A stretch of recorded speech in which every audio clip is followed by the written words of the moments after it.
하나님 말씀 호세아 2장 14절에서 20절까지 교독하시겠습니다. 그러므로 보라, 내가 그를 타일러 거친 들로 데리고 가서 말로 위로하고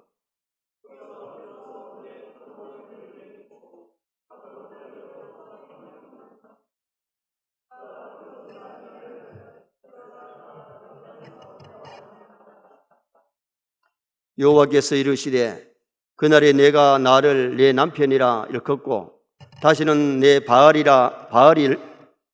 일컫지 아니하리라.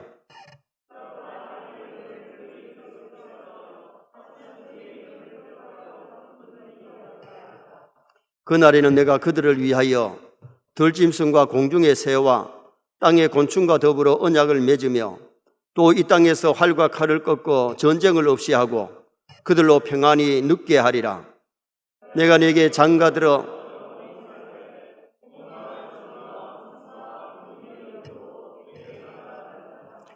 같이 봅니다. 진실함으로 내게 장가 들리니 내가 여호와를 알리라. 아멘.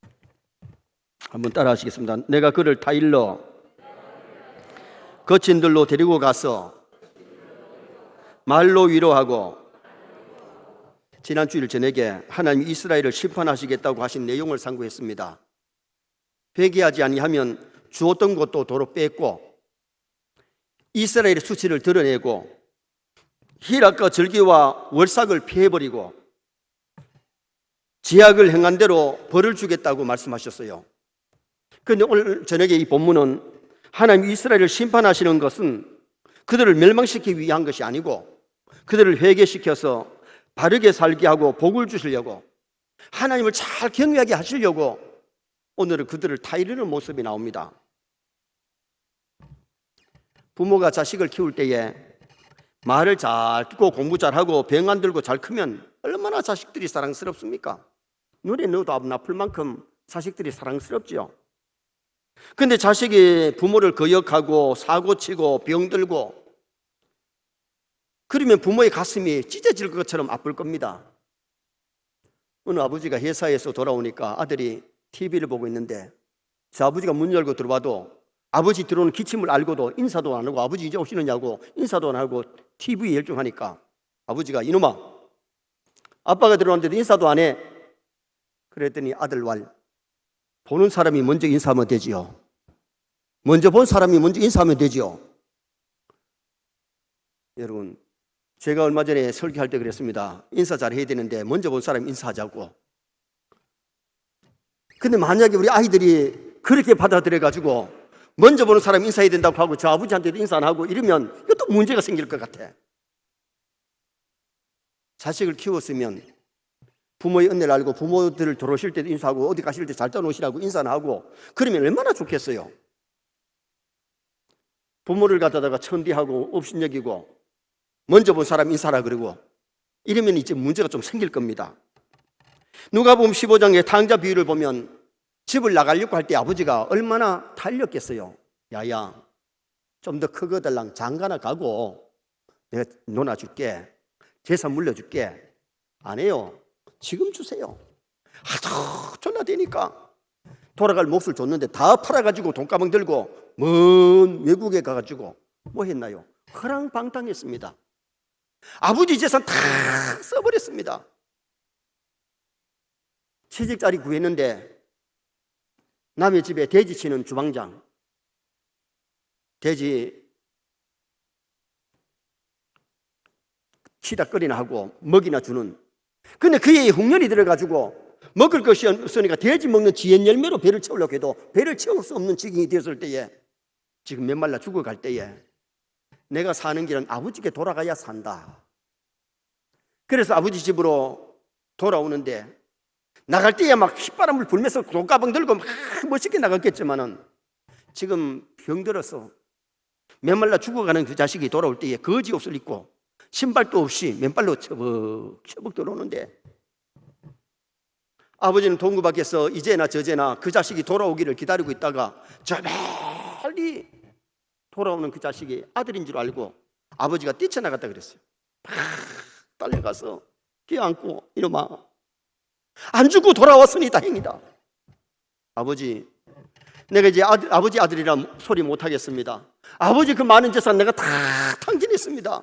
이제는 아들이라 하지 말고 모습으로 노예로 나를 써달라고, 종으로 써달라. 근데 아버지는 종으로 쓰는 것도 아니고 내쫓는 것도 아니고 가락지를 끼우고 신발을 신긴 것은 아들 자리 회복한 겁니다.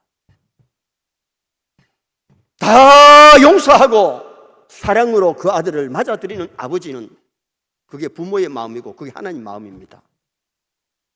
하나님 이스라엘 백성들이 하나님을 떠나서 우상을 섬기고 죄를 짓는데도 불구하고 오늘 지금 이스라엘 백성들이 돌아오기를 다 이루고 건구하시는 아름다운 모습이 오늘 이 본문의 내용이죠.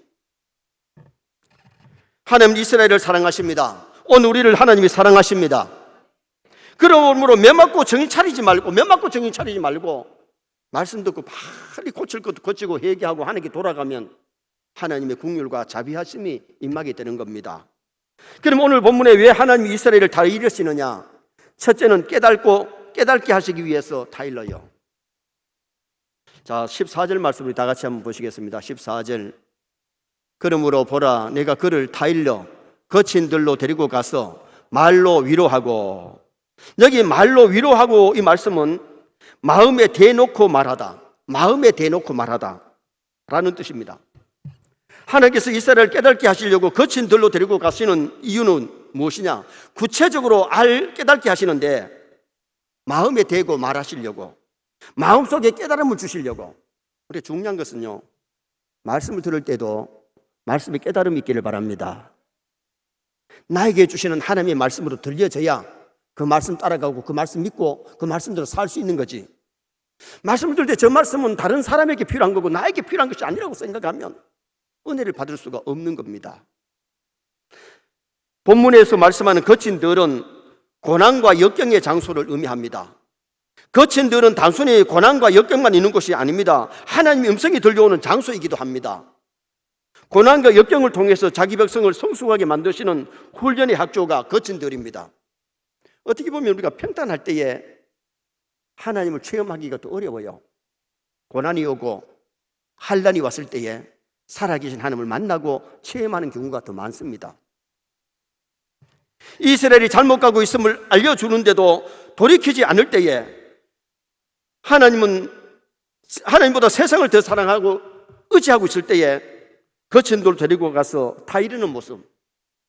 인생들은 평탄할 때보다 역경 가운데, 고난 가운데 하나님을 만나고 인생의 의미를 깨닫고 하나님을 찾고 의지하는 경우가 참 많습니다.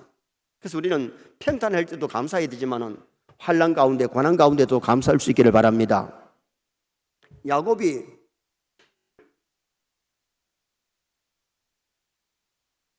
좀 떠나서 살았어요. 야곱이 베델에서 큰 은혜를 받고 하나님 가가지고 하나님의 생활이 얼마나 바빴습니까? 더위를 이기고 추위를 이기고 밤잠을 설쳐가면서 바쁘다 보니까 그렇게 기도할 시간도 많지 않았고 하나님과는 그렇지 못할 때가 있었단 말이에요. 그런데 하란에서 거부가 되어서 돌아오다가 형님이 400명의 군사를 거느리고 나온다는 소식을 들었을 때에 야곱 강가에서, 광야에서 밤을 새워서 기도합니다. 그날 밤에 분이엘 하나님 만납니다. 야곱이 변하여 이스라엘이 됩니다. 거친 들에서 고난이 왔을 때에 야곱은 하나님을 만나게 되고 야곱이라는 이름이 지워지고 이스라엘로 변화되는 큰 은혜가 그에게 임한 거죠. 하란에 가서 막 양의 새끼가 막 늘어나고 소의 새끼가 막 늘어나고 막 부자가 되고 물질이 쌓일 때는 어떻게 보면 하나님을 못 만났어요. 우리가 잘 아는 신약의 사울도 마찬가지입니다. 하나님을 믿는다고 하지만은 하나님이 싫어하는 짓만 골라서 했습니다. 십자가의 원수로 행했습니다. 다메섹에서 예수님이 나타나셔서 사울아, 사울아, 네가 어찌하여 나를 핍박하느냐. 그날 남들이 들지 못하는 주님의 음성을 들으면서 광야 같은 들에서 사울은 주님을 만납니다. 오늘 우리가 우리 일생에 주님 만나는 기회가 자주 있기를 바랍니다. 예배 시간은 엄격하게 만나면 하나님과의 만남이 예배입니다. 하나님 앞에 기도하고 찬송하고 예물을 드리면서 말씀을 받으면서 영적으로 하나님을 만나야 되는데, 교회 와서 은혜 받을 때는요, 성령이 역사하시면 가슴이 뭉클하면서 마음에 감동이 일어나고 그 말씀대로 살아야 되겠다고 하는 결심들이 일어납니다. 내 삶이 변화되는 역사가 일어나게 되는 겁니다. 우리가 교회를 다니면서도 교회에서 영적으로 하나님을 만나지 못하면, 말씀 속에, 기도 속에, 찬송 속에 만나지 못하면 내 믿음이 크게 성숙할 수가 없는 겁니다. 마음에 대고 다 일러주시는 주님의 음성을 들었을 때에 사울이 변하여 바울이 된 거지요. 부자 영감이 화로에게 날마다 먹고 마시고 딩까딩까 뻔쩍할 때는 하나님을 생각도 못했습니다. 지옥에 떨어져서야 지옥의 힘을 알고 나사로를 살려보내가지고 전도해서 믿지 않는 형제 5 지옥에 오지 않게 해달라고 지옥에서 기도하는 그 모습이 나오고 지옥에서 전도하려고 하는 그 모습이 나오지요. 이미 기회는 지나가 버렸습니다. 오늘 우리가 이 세상에 살아있을 때에 주님을 만나야 됩니다. 살아있을 때 믿음 준비해야 됩니다. 살아있을 때 기도하고 살아있을 때 전도하고 살아있을 때의 충성이 중요한 거지, 죽어서는 충성하고 싶어도 못하고 찬양하고 싶어도 지옥에서 찬양 못합니다. 지옥에서 기도는 헛방입니다. 우리가 살아생전에 한 번 더 기도하고 한 번 더 찬양하고 한 번 더 하나님 기뻐하는 예배드리고 하나님 충성 봉사하다가 주님 나라 갈 수 있도록 애쓰는 것, 노력하는 것, 그것이 중요한 것이죠. 두 번째로 왜 하나님 이스라엘을 다 이루시느냐? 이스라엘을 회복시키기 위해서 다 일러주십니다. 이스라엘을 회복시키려고. 자, 15절 말씀 또 한번 읽으시겠습니다. 15절. 거기서 비로소 그의 포도원을 그에게 주고 악을 골짜기로 소망의 문을 삼아 주리니 그가 거기서 응대하기를 어렸을 때와 애굽 땅에서 올라오던 날과 같이 하리라. 잃어버린 주권과 기업을 회복시켜 주려고 하나님이 깨우쳐 주실 때에, 다 알려주실 때에, 마음에 대고 말할 때에 이유는 그들을 회복시키려고. 가나안이 원래 이스라엘 백성의 것이 아니었습니다. 이미 이 이방 사람이 살던 곳에 하나님이 아브라함을 보내서 아브라함에게 가나안을 주겠다고 약속했고, 그 아브라함의 자손들이 살다가 야곱의 일가가 애굽으로 내려가서는 가나안에 7족이 살았습니다. 그런데 하나님이 출애굽하게 하셔서 가나안을 정복하면서 가나안 땅을 하나님이 주셨습니다. 그런데 이스라엘 백성들이 하나님을 잘 섬기고 믿음으로 살면 그 땅을 다스릴 수 있는데, 지금은 어떠냐? 우상을 섬기니까 블레셋이 쳐들어오기도 하고 이방이 쳐들어와 가지고 어려움을 당하고 농사를 지어나는데 빼앗기기도 하고 그런 일들이 많이 있었잖아요. 그런데 이스라엘을 하나님이 가나안 땅을 주시겠다고 하시는 이 말씀은 말씀대로 살 때에 하나님이 포도원을 그들에게 주시겠다는 거예요. 자, 12절 말씀 한번 읽으시겠습니다. 12절 봅니다. 12절 띄워주세요. 우리 12절 말씀 다 같이 한번 읽으시겠습니다. 12절 말씀 봅니다. 그가 전에 이르기를 이것은 나를 사랑하는 자들이 내게 준 값이라 하던 그 포도나무와 무화과 나무를 거칠게 하여 수풀이 되게 하여 들짐승 있게 먹게 하리라. 자, 이스라엘 땅에 포도농사를 짓고 무화과 나무를 심었는데 들짐승들이 다 와서 따먹고 빼앗겠는데, 이스라엘 백성들이 회복되면 그것을 주겠다, 그것을 또 말씀해 주고 있지요. 그러면서 하나님 말씀하시기를 소망의 문을 열어주겠다.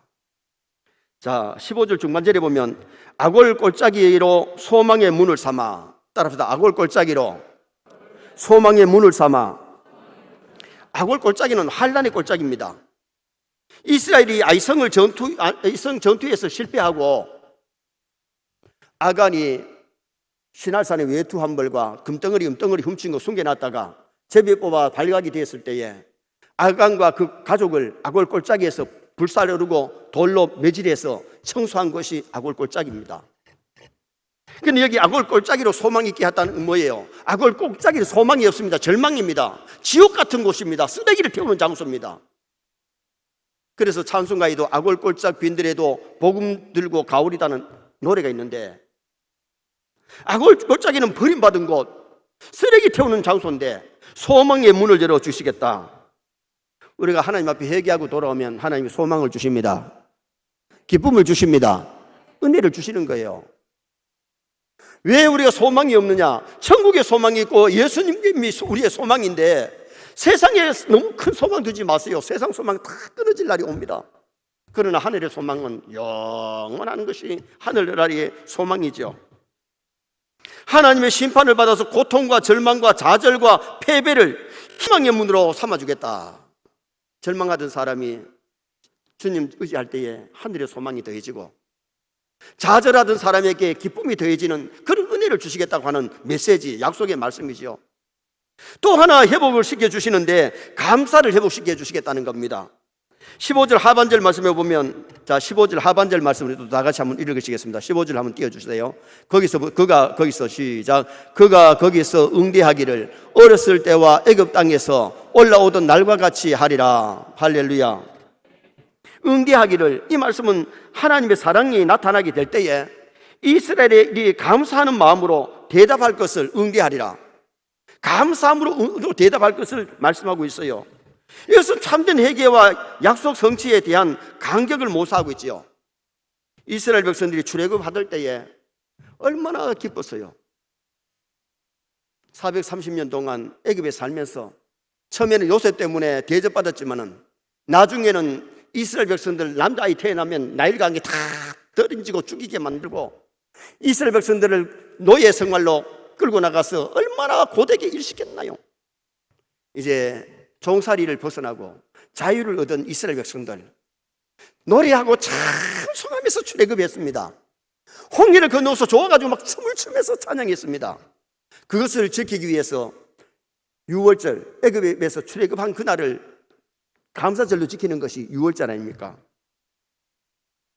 오늘 하나님께서 이스라엘 백성들이 회개하고 돌아왔을 때에 회복시켜 주는데 뭘 회복시켜 주느냐? 감사와 기쁨을 회복시켜 주겠다는 약속의 말씀이죠. 정말 우리가 믿음으로 살면요, 하나님이 기쁨도 주시고 감사가 넘치게 하실 줄 믿습니다. 오늘 우리가 이 광야에서도 이스라엘 백성들 중에는 하나님의 은혜에 감사하는 사람도 있었지만은 똑같은 환경을 주시는데도 원망하며 불평하는 사람도 있었어요.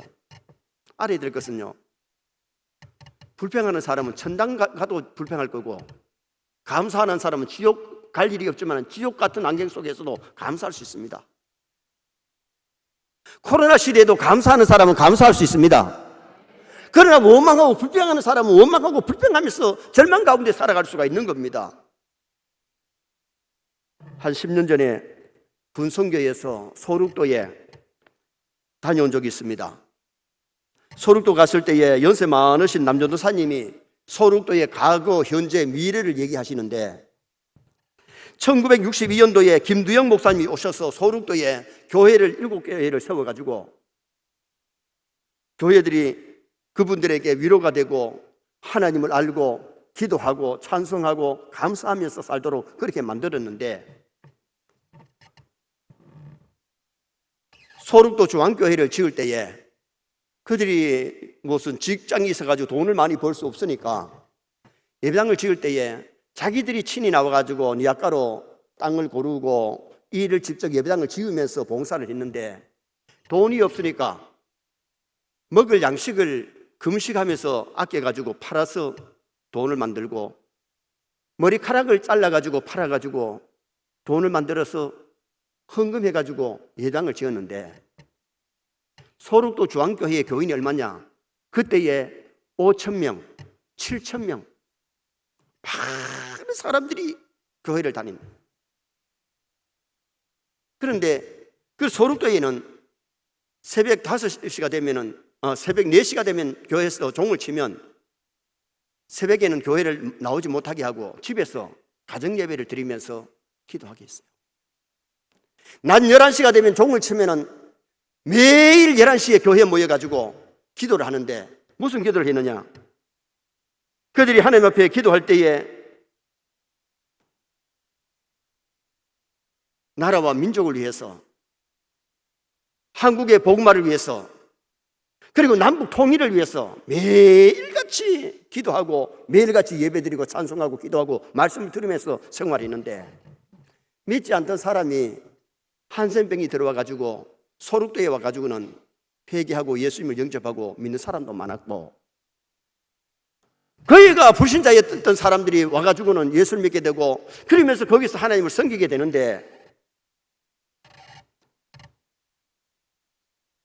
오후 5시만 되면 저녁을 먹고 6시만 되면 다 잠을 잔대요. 오후 6시.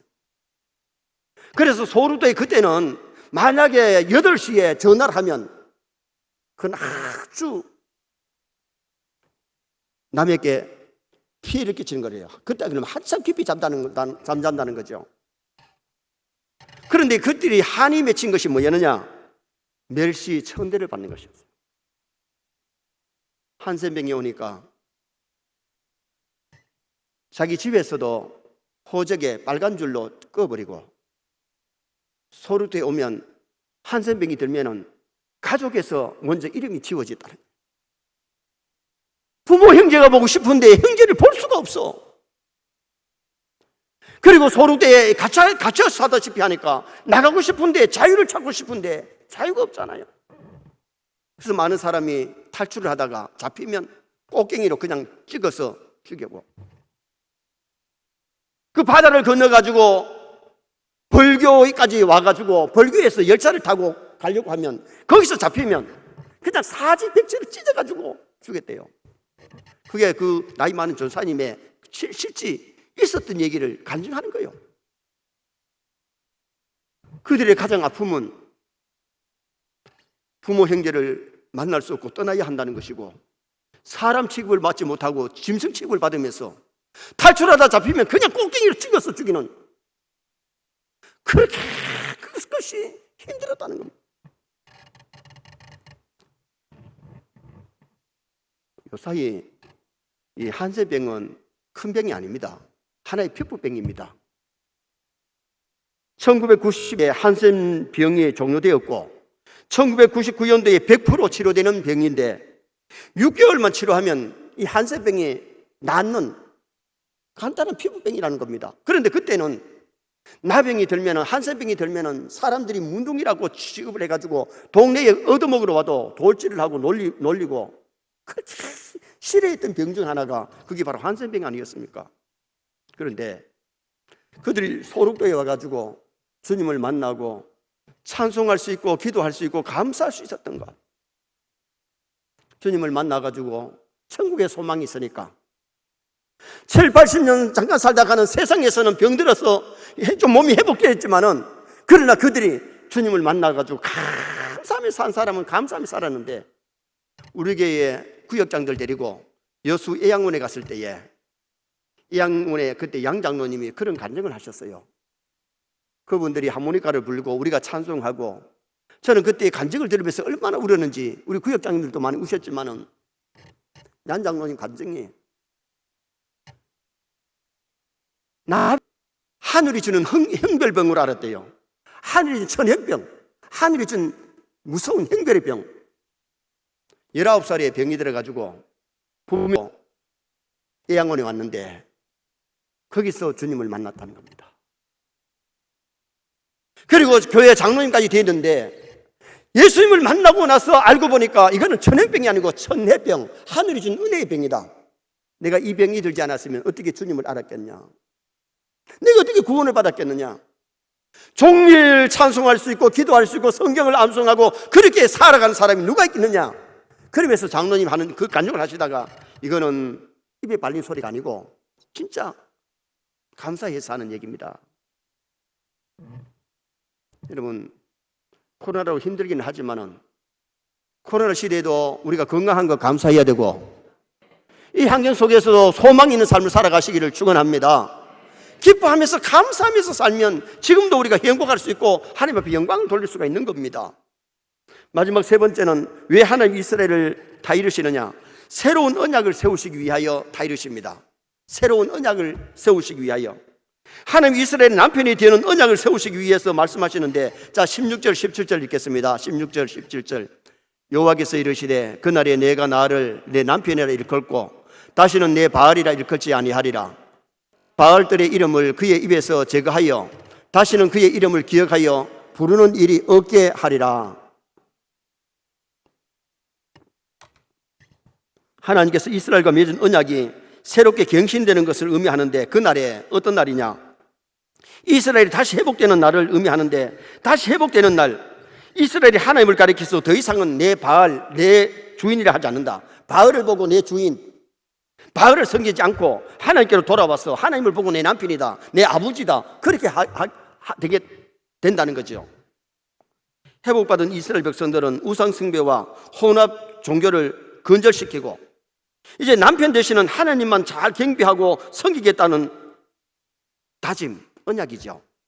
또 19절 말씀 한번 보실까요? 19절 말씀 봅니다. 19절 말씀. 내가 내게 장가들어 영원히 살되 공의와 정의와 은총과 긍휼이 여김으로 내게 장가들며. 할렐루야. 우리가 영적으로 하나님은 우리 아버지고 예수님은 영적으로 우리 신랑이라 그럽니다. 호연이 그렇습니다. 호세아를 통해 가지고 고멜과 결혼했는데 고멜이 바람둥이입니다. 조금 살다가 가서 다른 남자와 바람을 피워가지고 살고 있고, 그런데 하나님이 그 여자를 버리라 하지 아니하고 또 데리고 오라 그랬는데 돈 주고 또 데리고 가서 또 삽니다. 애를 낳았는데 이게 누구 아들인지 모릅니다. 누구 자식인지 모릅니다. 그렇게 고멜을 누구를 상징하느냐? 당시에 우상을 섬기고 하나님을 떠나 사는 이스라엘 민족을 상징하는 겁니다. 오늘날도 우리가 정말 하나님을 사랑하고 창조주 하나님을 사랑하고 말씀대로 살면 우리 가정도 건강하고 우리 삶이 복될 줄 믿습니다. 그건 우리 하나님을 믿는 척 하면서도 하나님을 바로 못 믿으니까 교회들이 시끄러운 교회가 너무 많고, 신앙생활을 한다고 하면서도 행복이 없고, 영적으로 하나님을 멀리 떠나 탕자 같은 삶을 살면 행복이 없는 겁니다. 그래서 여기 19절 말씀에 장가들으라는 말씀은 단순한 재혼을 의미하는 것이 아니고 새로운 시작, 새로운 결혼을 뜻하는데, 이스라엘 현금하던 불결한 여자로 생각지 아니하고 순수한 처녀로 인정해가지고 새로운 결혼을 하겠다는 그런 의미에서 이 말씀을 주신 거예요. 이것은 죄의 용서뿐만 아니고 신분의 회복까지 시켜주겠다는 겁니다. 참으로 회개하고 돌아가면 우리 하나님이 과거를 묻지 않습니다. 하나님은 다 용서하십니다. 사람은 실수한 거 좀 마음에 안 들면 또 꺼내고 또 우라묻고 또 우라묻지만은 하나님은 한번 용서하시면 완전히 용서해 주시는 하나님이세요. 그래서 우리가 신앙생활을 바로 잘 해봐요. 가정도 건강해지고 교회도 아름다운게 성장하는 정말 건강한 교회, 하나님의 뜻을 이루는 그런 아름다운 교회가 될 수 있는 거지요. 19절과 20절에 보면 장가들어, 장가들며, 장가들이니 세 번이나 나오는 것은 이 반복이 구원의 완전성, 구원의 신실성을 말씀하고 있는 겁니다.